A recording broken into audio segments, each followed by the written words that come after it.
مسترز یک نشانی نقره سال گذشته دارد. یعنی با تجربه است.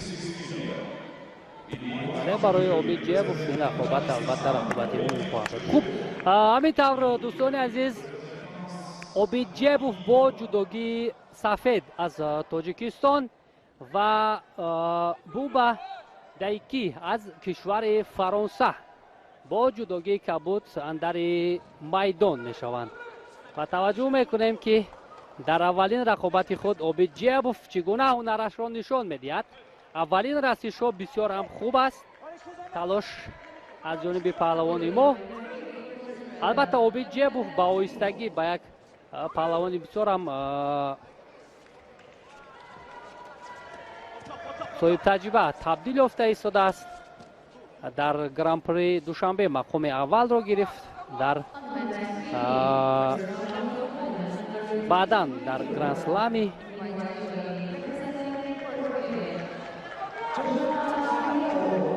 قزاقستان هم شرکت کرد که مقام دویم را به دست آورد. معذرت در اولانباتور بود. در اولانباتور در مغولستان مقام دویم را اشغال کرد. خوب اینجا شیدای اول به بوبا داده می شود. واقعا هم حرکت های اوبیجیبوف بسیار هم خوب است. از همین خاطر حریف را مجبور کرد که شیدا بگیرد.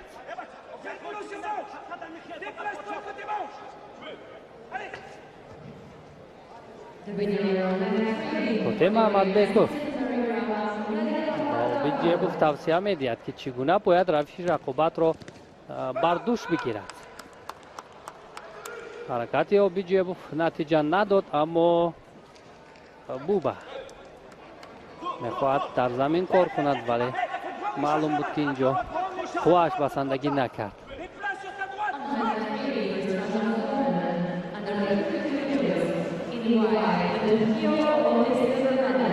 سالیوستین بعدا از گریبان میدارن هر دو و گشته و برگشته اوبیجیبوف از همون یک اصول میخواهد استفاده کند اما الکی این حالت را حریف پیخست کرد.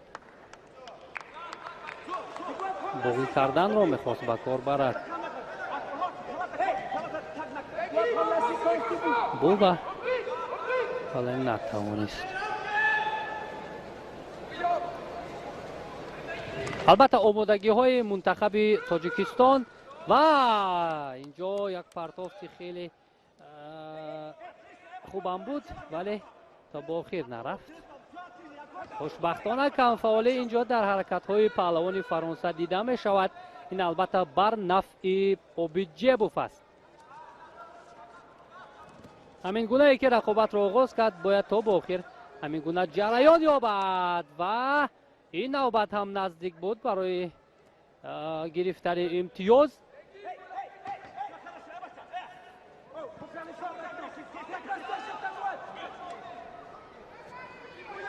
چون گفتم منتخب تاجیکستان در مجموع نفرانی که به این مسابقه سفربر شدند آمادگی های خیلی خوب داشتن، هم در داخل کشور هم بیرون از کشور مشق‌های دست جمعی و چون قبلا ما با شیدای اول را هم با اوبیجیبوف میدیم. قبل از این مسابقه ما با نایب اولی پرزیدنت فدراسیون جودوی تاجیکستان ارگاش محمد بیکوف صحبت داشتیم. اشاره کرد که پهلوانان ما از جهت روحی و روانی عموما از جهت تاکتیکی و تکنیکی خیلی به این مسابقه آمادگی جدی دیدن و ما امیدوار هستیم که نتیجه ارزنده را هم نشان میدیم باشد. همین گونه اما رقابت های اول همه وقت دشوار هستند و شیدای دویم را هم با اوبیجیبوف اینجا دادن و داور میخواد این حالت را یک مرتبه دیگر تفتیش کند.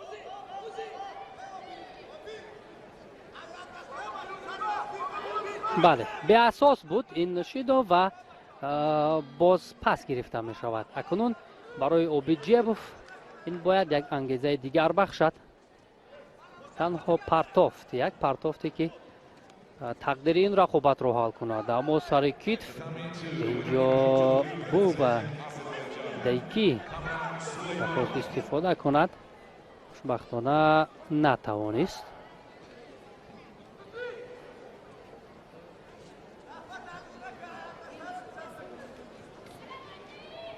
از جهت تکنیکی البته ما بارها مشاهده کردیم که آبیجیبوف بسیار هم خوب هنرنمایی میکند، ولی متاسفانه این حرکت آخرش بسیار هم خطرناک بود. موقعیت رو به حریف گذاشت و امتیاز وزری را بو به صاحب می شود که امکان هم دارد در حالت اسای کامی حریف را نگاه دارد. خوشبختانه از این حالت گریخت آبیجیبوف، اما این وزری که از دست داد آنقدر خوب هم نیست در ثانیه های آخر.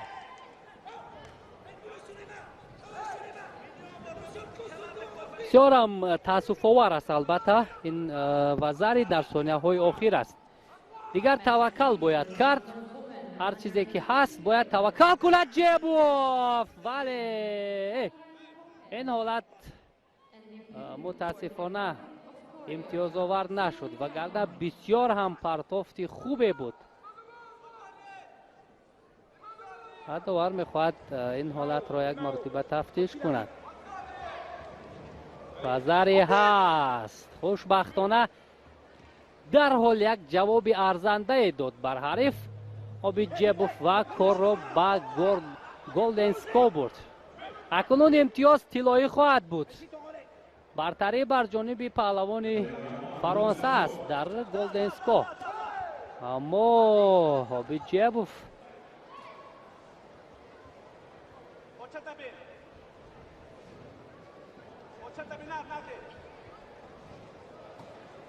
اشاره میکند در آنجا صدای فاتح محمد بیکوف که پای را نده، پای را نده، احتیاط کن.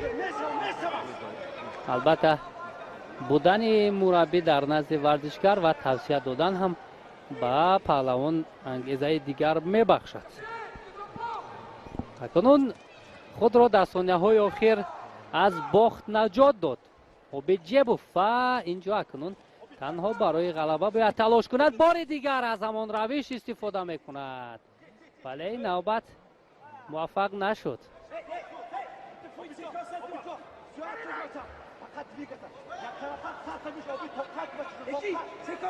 بله اشاره میکند مربی آبیجیبوف که فقط حرکت کن، نیست حرکت کن، چرا که برای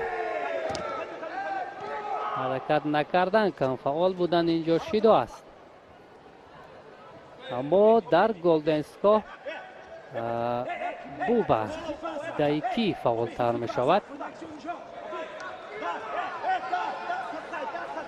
دست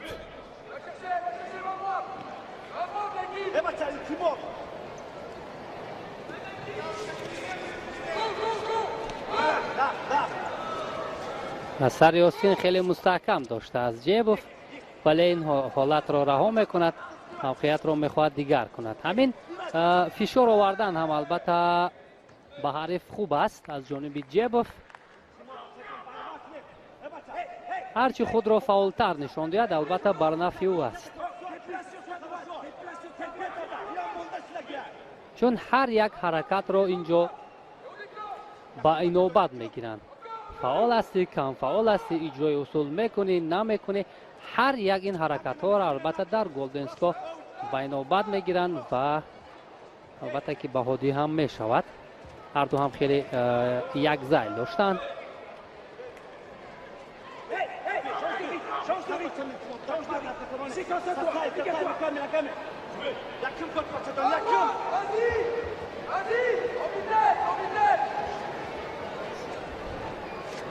از گلدن اسکو دقیقه دوم هم شروع می شود، ولی این پایزنی پهلوان فرانسوی نزدیک بود که امتیاز وزری را برای او تامین کند.